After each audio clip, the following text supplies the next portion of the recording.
My name is Madison. I'm 39 years old. I recently got an electric blanket to save on electricity bills. It's making it harder for me to get out of my bed in the morning.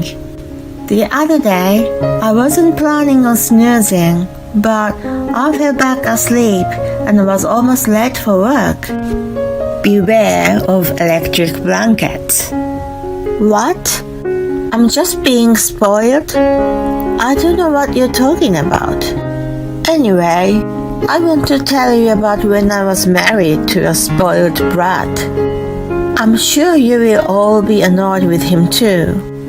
It was 10 years ago. I had just gotten engaged to Daniel, a man I met on a dating app. To be frank, I was getting impatient seeing my friends get married one after another. Then I found my husband at last.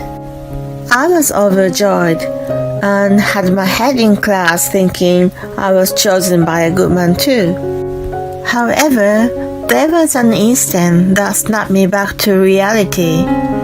It was when I went to meet Daniel's mom, Sarah, for the first time. He was the only child raised by a single mother. I was told in advance by him that she loved him so much, but it turned out to be more than I had expected. I was brought to her house and was totally stunned by what she said, even before I could finish introducing myself. You chose a woman who is nothing like me. She looked me up and down. She expected her son to marry a woman who looked just like her. I didn't think it was particularly odd. Some mothers tell their daughters to find a good husband like their father. What left a bad taste in my mouth was the way she looked at me and spoke to me. Her gaze and the tone of her voice made me think of a jealous girlfriend. Madison is a smart woman who can take a step back and look at things from a different perspective, just like you, Mom. Daniel tried to smooth things out, but his comment only added more discomfort to me. I didn't feel like he was praising me at all, even though that was supposed to be praise. In response to him, "Oh, really?" Sarah smiled and seemed to be pleased, which made me even more uncomfortable. After he explained that she and I were actually similar, her attitude toward me softened. "I'm glad to hear that you're just like me." She gave me a satisfactory smile. I know people sometimes unconsciously choose a partner who looks like their parents. I have a friend just like that too, but Daniel sounded like he chose me because I resembled his mom. In truth, we were nothing like each other. I had never thought of myself as someone who could look at things from a different perspective. Instead, I was the type of person people around me normally commented to be quite direct. I couldn't fathom what made him say such a thing. He was probably just trying to make his mom happy. I questioned whether it was a good idea to marry a guy who had to kiss his mom's butt. Although such a doubt came up in my mind, I denied myself that it was nothing. It was my long-awaited marriage after all. As the wedding plan progressed, I began to forget the discomfort I had felt upon meeting Sarah. At that time, I was running at full power trying to grasp the happiness in front of me at any cost. Then again, a problem arose. Daniel mentioned that he would send half of his salary to Sarah after we got married. He was not well paid. We were just talking that we both had to work to make ends meet. I also wanted to save money for our baby in the future. Of course, I didn't think he should neglect his mom or anything like that, but I told him it was too much for us to support her. She raised me single-handedly, and we'll be all alone at home. I think she deserves that much." He started weeping to my surprise. I was taken aback to see him react in such a way.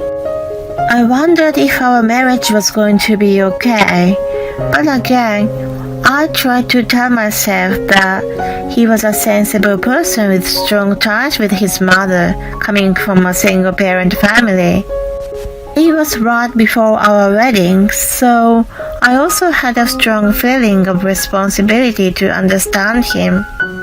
I honestly had no idea how he felt, but I assumed that was the way it was, and I needed to accept him as he was. That was exactly what people say, love is blind. Looking back on it now, I realized how stupid I was. We talked about sending money on many occasions, and I told him not to do it every time. In the end, I was forced to agree to 1/3 of his salary instead of half. Many things weren't settled, yet the wedding day was getting closer and closer.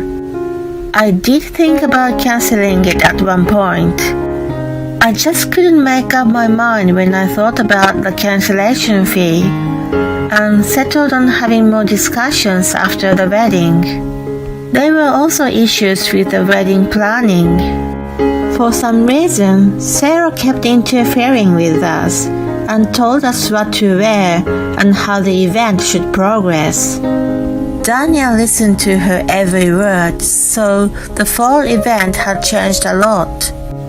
My requests for this and that were mostly replaced by her taste. It's normal for parents to advise their children to make their wedding day better, she told me. Daniel also said, "A wedding my mom plans will be an amazing one. She's always right." He was adamant about it. My parents divorced when I was very young, and I didn't even remember my dad's face. On top of that, my mom, who raised me, passed away when I was in college. I had no one to talk to about whether what Sarah was doing was normal or not. Needless to say, we ended up with a wedding painted in her colors. I felt as if I was just a surrogate bride for her and Daniel to get married. I thought her meddling was just momentary. Once we got married, it was gradually going to disappear. It was better than having to deal with an evil mother-in-law. I was still somewhat optimistic at that time. Although I was young and not familiar with the world, I was too naive. Now, 10 years later, I wish I had known more about the average family and had someone I could have consulted. My naivete was shattered once again about half a month after the wedding. "You're going on your honeymoon at the end of next month, right? I'm going to miss you. I want to go to Hawaii too." The last part of what Sarah spoke sounded like a spoiled child, which grossed me out. Then Daniel smiled in response. "Of course, Mom. I'll pay for your trip." I had no choice but to protest. "Wait a minute. What? Is that a no?" Then Sarah pressured me. "Sure I can, right, Madison?" "Well, it's our honeymoon, not a family trip." When I apologetically explained to her, she became furious.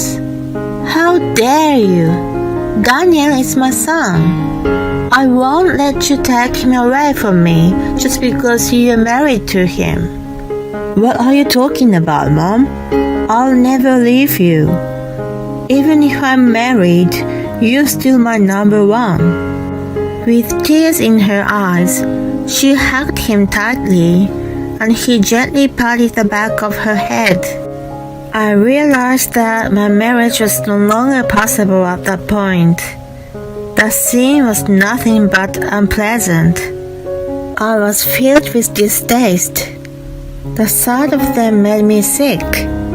Fortunately, He said he would pay for her share of the honeymoon.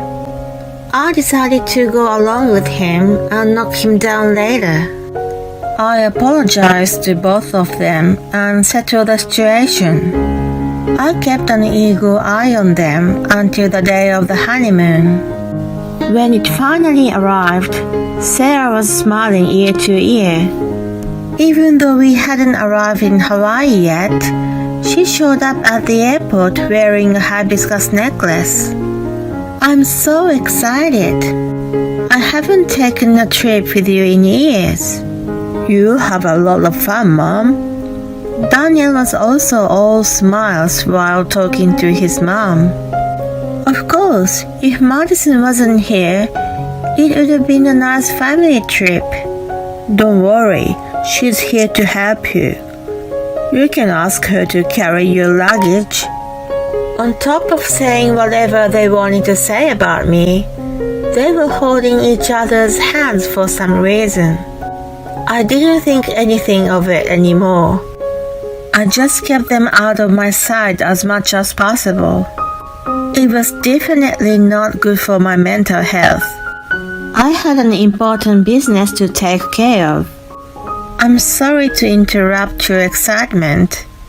Sarah, do you know how he came up with the money for your trip? What's the matter, Madison, out of the blue? I questioned her with a serious face, and she tensed up. What's going on, honey? Daniel was perplexed. Daniel, you're in debt and behind on all your shopping bills, aren't you? Both he and Sarah gasped at the same time in response to my question. I found a notice in the mailbox on my day off right after we got married. They said that you had neglected to pay the bills for several months. I flashed a few statements and demanded letters in front of him, who instantly became pale. I had a bad feeling about this, so I secretly looked into your bank account, and bingo! I found the name and history of the moneylender. He started trembling. Is it true, Daniel? Even Sarah turned pale and squeezed his arm. He remained silent. I looked at the credit card statements. It seems he'd been buying a lot of brand name goods. Well, that's... His agitation was apparent at that point. It's strange, isn't it? You don't have any brand name goods, even though you have such a record. Well, it's a misunderstanding. At first, I thought you were giving them to Sarah as gifts, but I guess not. I looked into your phone too. It's locked. I wouldn't have figured it out if you hadn't set it to your birthday. You shouldn't have used such a no-brainer password. His face turned red when I pointed that out. You seem to be very fond of a former stripper named Foxy. And you've been paying her a lot of money even after she quit working. You're such a nice wallet for her. You even borrowed money to pay her. You seem to think she loves you. I quickly scattered printouts of her photo and the correspondences that I had found on his phone. He crawled onto the floor in a panic and gathered up those papers. Sarah yelled, "You've fallen for such a flamboyant woman?" She looked shocked, just as a girlfriend would be. "And you don't really care about your mom, do you?" "What?" Her eyes almost popped out of her head. "Stop it. Don't say any more." He shouted, but didn't seem to realize that his reaction proved I was right more than anything else. He was digging his own grave. I found inexcusable evidence in his chat with Foxy. If it was for her, he didn't care about getting into debt. He was getting married soon, and was having me keep working so he could give half of his salary to her, claiming it as an allowance to his mom. In the future, he will live with his mom and use her pension to pay off the debts. His mom loved him so much that he didn't realize that she was being deceived. He just needed to play the part, and everything would go as he planned. I honestly thought that he was a mommy's boy from the time I met Sarah, and recently I was convinced that he was. I finally understood after reading the chats. That guy used his mother as a tool to pay off his debts. He was a calm mommy's boy. He was attached to her only because he had a malicious plan to make the most use of her who spoiled him. It was an abominable action for a mother who raised her son single-handedly. He was a cruel man who was not worthy of working the same ground as us. When I revealed everything, why did you? He started crying. Sarah kept muttering that it was a lie to herself with a completely white face. I felt a little sorry for her, but then I thought she raised a spoiled brat who thought he could use her in the worst case scenario. She was still giving him an allowance so that he would never leave her side. Even though he relied on her in an unbelievable way, she sowed the seeds. She got what she deserved in a way. Well, I am seriously worried about my marriage with an unfaithful man who is likely to be on the financial blacklist in the future. I want a divorce. There was no response from either of them when I declared that. I was disappointed, so I pressed harder. By the way, I erased the chat history, but I sent Foxy a message this morning while you were sleeping. I wrote, I know I said a lot of things, but I love my mom and my wife. She replied that she didn't like you to begin with, and that she didn't care. I thought it might hurt your feelings, so I erased it. I'm nice, ain't I? Right, honey? When I said that much, Daniel finally looked at me. Give me back my Foxy. He started wailing. Seeing him like that, Sarah looked desperate as if she was dumped by him. I, on the other hand, couldn't hide my triumphant feeling and had a big smile on my face. Well, then you two go on a trip or do whatever. I'm going to charge you for my cancellation fee for this trip and alimony for adultery. I remembered that there was one more picture I had failed to produce and threw it to Daniel, who was still kneeling on the floor. It was of him kissing Foxy on the cheek. Sarah burst into tears at the sight of it, and he struggled to hide it. A woman quietly crying, and a man crawling on the ground in despair in the lobby of the airport. The audience watched from afar. I wondered what they thought had happened between the two. My short marriage was over just like that. My divorce was finalized not too long after I received my alimony.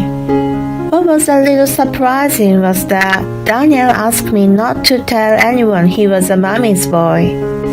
For that, he agreed to pay a little higher than the market rate alimony. Apparently, it was too shameful for him to be known as a mommy's boy, even though it had been an act. I couldn't help but feel sorry for Sarah, but I guess it is what it is. She must have been totally knocked down by the truth. She no longer wanted to see his face and cut ties with her former beloved son. Once a woman has enough, it's fast to lose love. Daniel, on the other hand, who had unpaid debts and alimony payments, moved out of the apartment we once lived in. He tried to get help from Foxy, but as expected, he was turned away. He was holed up in an employee apartment for a short time, and to get out of his debt ASAP, he took on a second job. He was fired when his main job found out about it. He was such a moron as the company regulation clearly banned the side job. 10 years have passed since then, and he's still living in a shabby apartment with a communal bathroom, paying off his debts with the money he gets from his part-time jobs. As for me, I have remained single since then. Maybe because of what happened, I've lost my yearning for marriage. My romantic interest in men has completely faded away. If I were to choose between a man or a Wagyu steak, I'd be more excited about a steak. I am more interested in eating than romancing, even though I get indigestion easily nowadays. To be honest, I've since realized that it's easier to be alone. I have been enjoying my single life. It seems to suit my personality, maybe because of the no stress. My skin has also become clearer. I resigned from the company I was working for back then. I have now opened a lymphatic massage spa, which was my dream. It's a secret that the alimony I received from Daniel was used as a down payment to open my business. I have a stable income and a good number of customers. Oh, and I adopted a kitten from my ex-colleague before I left. She's a munchkin mix. I doted on her so much that she became a fat cat. She still looks adorable like that, but I think it's not good for her health. As a responsible owner, I reflect on this, and I'm on a diet with my cat. I am single, but I am never really alone. My life is colorful, surrounded by customers and a cat every day. I've had enough. I will go back to my parents' house. I became emotional, and this was the first time I argued against my husband, Phil. And as expected, Phil got bright red and was very angry. Then don't ever come back here. Make sure to sign the divorce papers before you leave. Saying this, Phil pushed the divorce papers into my face. I just couldn't take it anymore. I got my pen, and as I began to sign the papers, Phil widened his eyes, looking confused. Well then, thank you for everything you've done. But well, it's more like I was the one who did everything. My name is Christy. I am 30 years old and I am a full-time housewife. My husband Phil and I just got married, and I'm already beginning to regret this marriage. This is because my husband completely changed the moment we got married. He used to be so kind and gentle to me, but the moment we got married, he turned into a demon. He used to be such a kind person. But how and why did he turn into a demon like this? Even though I wondered, I couldn't really come up with the reasons. My husband and I originally met through my dad. Christy, his name is Phil, and he is a very talented employee in my company. Nice to meet you. My name is Phil. Phil was a company employee working for the company which was owned by my dad. He was 2 years older than me, seemed to have a good attitude towards work, making good results, and for this my dad trusted him. I was working at a company which was a business partner for my dad's company, and I was introduced to him when I went to dad's company for a business meeting.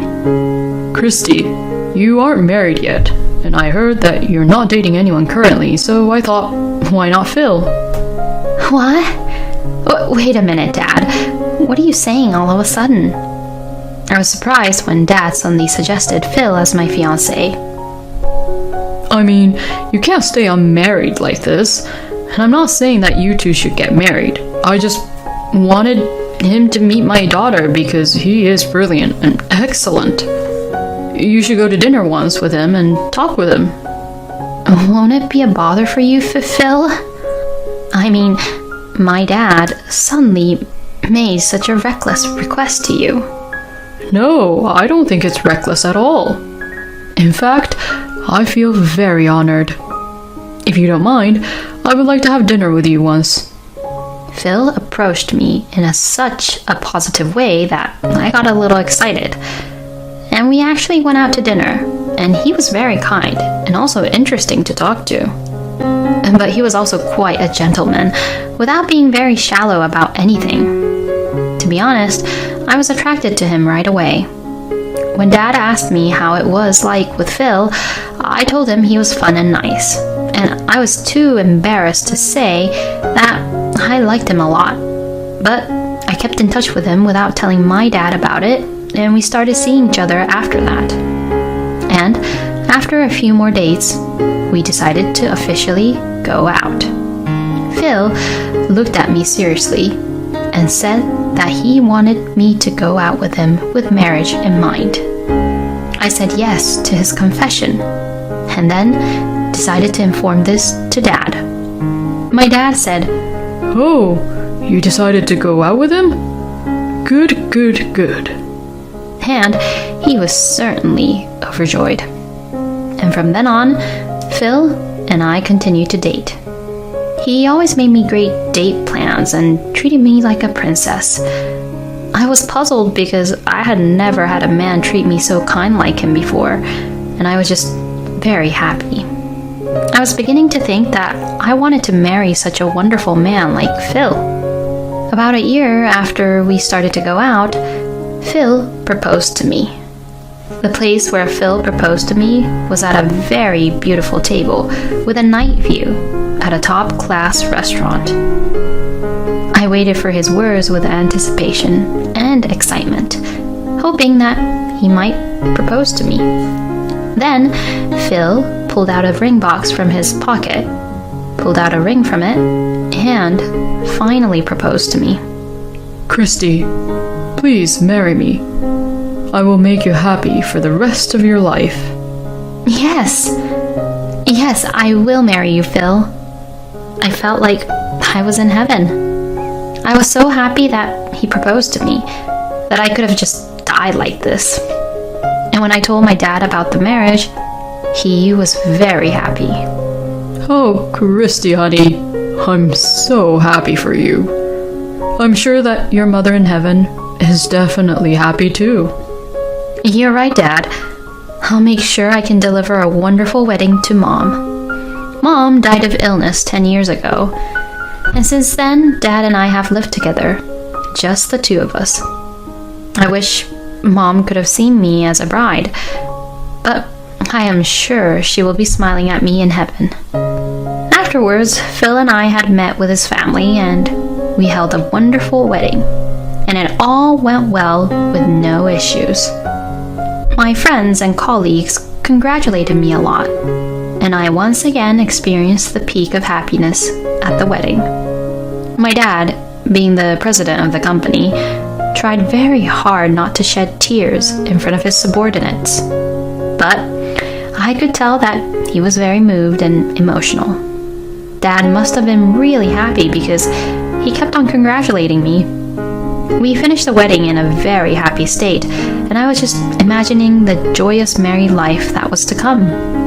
And then finally, my newlywed life with my husband began. My husband had asked me to quit my job after we got married, so I took the opportunity to quit the company I had been working for and became a full-time housewife. I loved my job, but my life with my husband was still more important, which is why I quit my job without hesitation and became a housewife. I was determined to do my best in the house chores for my husband, who worked very hard for me. But my hopes were shattered in an instant. It was 1 month after my husband and I got married. Hey, can't you cook anything better? Huh? My husband suddenly said something like that to me so bluntly that I froze. Hey, Are you even listening to me properly? Oh, yeah. Then hurry up and answer me. You have no common sense at all, huh? What? Anyways, answer me. I'm asking if you can cook anything better or not. Is there something that you didn't like which I cooked? It's everything. Everything you cook is just too plain. Can't you cook something that's more flavorful? I'm sorry, honey. I was trying to make something healthy and well-balanced, though. I want to eat something that has meat and fried food. Since what you cooked was mainly vegetables and soup, you better make something good from tomorrow, okay? Okay. I was surprised at the sudden change in my husband's attitude. And it was not only about cooking, but also about other things. Why is the bathtub not hot enough? Hey, why aren't my clothes dry whenever I want to wear them, huh? You're such a useless housewife, huh? My husband's verbal abuse was getting extremely harsh, and I was becoming more and more afraid of him. I wondered where the kind and gentle man he used to be had gone to. And the most scary thing about my husband is that he always acts like he's a good person on the outside. Whenever Phil meets my dad, he acts as a kind, sincere husband and smiling as the nice young man he used to be. Sometimes he brings his coworkers home with him and he acts the same way, as if he was a very good husband to me. But when it is just the two of us, he becomes very scary, and he is not satisfied unless everything is done just the way he wants it. My dream of a happy, wonderful marriage with him was shattered in an instant, and I was in complete despair. After that, my husband's excessive and hostile attitude towards me continued. I even considered divorcing him. But my husband, perhaps seeing through what I was thinking, told me, "If you are thinking about divorce, don't you dare do it. How bad would it be for the CEO's daughter to get divorced after only a month or two? That's going to be bad for your father's reputation, and it's going to be bad for the company's reputation. You're going to make your own father suffer if you divorce me." Oh, no. At that time, I was not thinking straight and being logical at all. So I strongly felt that I didn't want to bother or worry my dad with what I had to deal with my husband. But do I have no choice but to endure what my husband says to me every single day? Thinking like that made me even more depressed. Hey, hurry up and pour me some beer. There's nothing in my glass, you know. I'm sorry. My God, you're really useless. I mean, you were raised up by your father with no mother at all, so you weren't taught proper values, right? Don't say it like that. Huh? Do you have something to say? My husband threw the glass of beer at me just as I screamed. Fortunately, the glass did not hit my face or my body, but the beer splashed onto my face, and the glass broke when it hit the wall. You should clean up these broken glasses, since this all happened because of you. I won't forgive you if you didn't clean it properly and hurt my feet when I walk around here. So then I wiped my face with a towel and cleaned the broken glasses carefully so as not to hurt myself. While I was cleaning up carefully, my husband was humming and taking a bath. But I'm the one who wants to take a bath right now. Little by little, my anger towards my husband began to rise. He must think that I can't go through with a divorce. He better not take me lightly. I am not going to let him get away with what he had done to me. Up until now, I was being weak towards Phil. But I am a woman who does things when she has to. I won't let him talk me down. At that moment, I decided that I was ready to fight my husband. I don't care what happens. Whatever happens, happens. My dad would understand. A few days later, my husband again got angry at me with no good reason. And this was triggered by a certain incident. Hey, a friend of mine who studied abroad is coming back this weekend, and we're going to celebrate her return with a party. I'm thinking of going, but is that okay? When I asked my husband about it, as expected, he did not allow it. Of course not. You have to cook dinner for me, you know. Oh, for dinner, I was thinking I could already have it made for you. The moment I said that, my husband slammed the table. You've got to be kidding. You want me to eat a pre-cooked meal? You know that I work my butt off to provide everything for you, right? So you better make freshly made meal every day and serve it to me. Can't you even understand that, you good-for-nothing woman? My husband still yells at me and shouting terrible words at me. But I wasn't going to let him talk to me like that anymore. I've had enough. I will go back to my parents' house. I became emotional, and this was the first time I argued against my husband, Phil. And as expected, Phil got bright red and was very angry. Oh, don't be ridiculous. I won't accept that. My husband was extremely angry, but I couldn't lose to him either. I don't care whether you approve or not. I just can't stay with you who treats me like your slave. Then don't ever come back here. Make sure to sign the divorce papers before you leave. Saying this, Phil pushed the divorce papers into my face. I just couldn't take it anymore. Fine then. What? I got my pen, and as I began to sign the papers, Phil widened his eyes, looking confused. Come on. You can't be serious, right? Of course I'm serious. I can't keep on doing this with you anymore. When Phil realized that I was serious, he suddenly started to panic. Hey, wait a minute. Where are you going? So I told you, I'm going back to my parents' house. As soon as I finished signing the divorce papers, I put them in my bag and started packing my belongings. My husband watched in confusion. Well then, thank you for everything you've done. But well, it's more like I was the one who did everything, I said sarcastically, and left the house to go back to my parents' house. Oh? Christy, honey, what's wrong? I can't believe you suddenly came back home with a big luggage. My dad was surprised to see my luggage.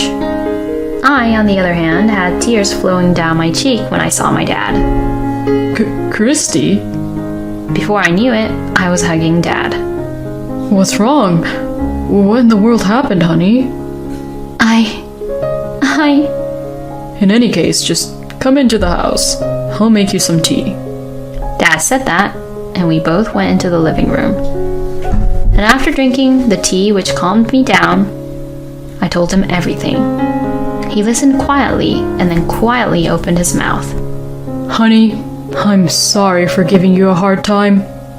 I'm really sorry. Oh no, it's not your fault, Dad.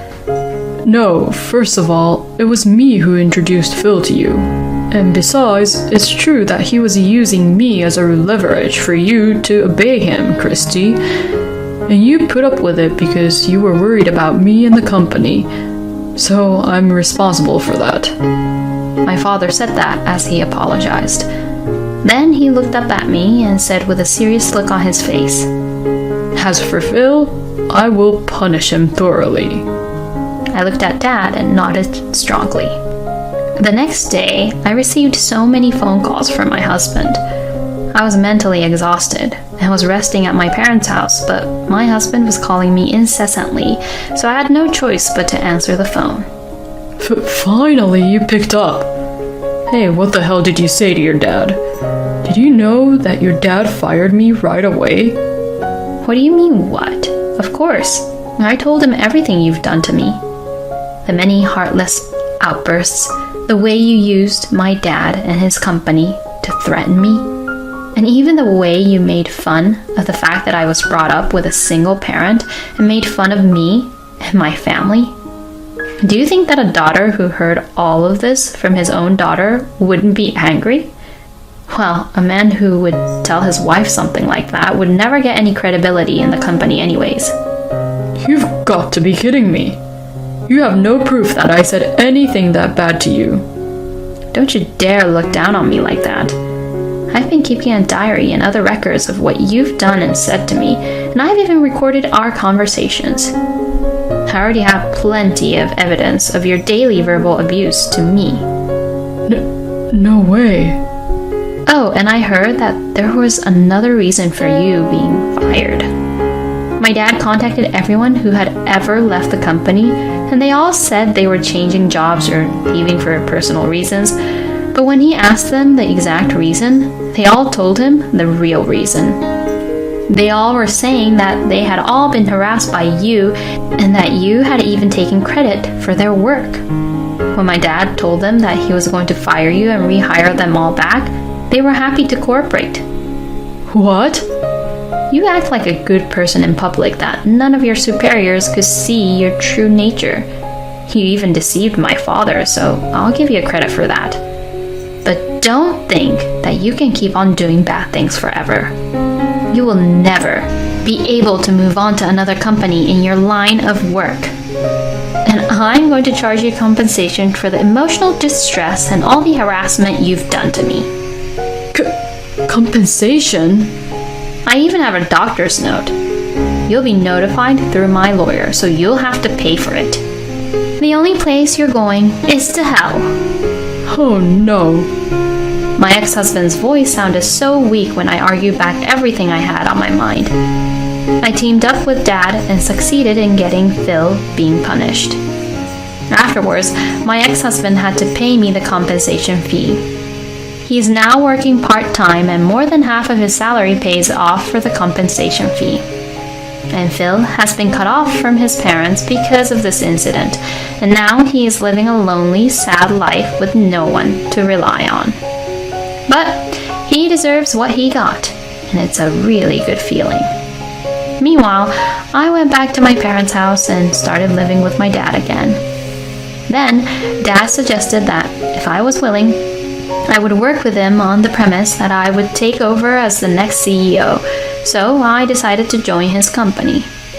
Currently, I am learning my job while working hard every day to take over the position of the CEO.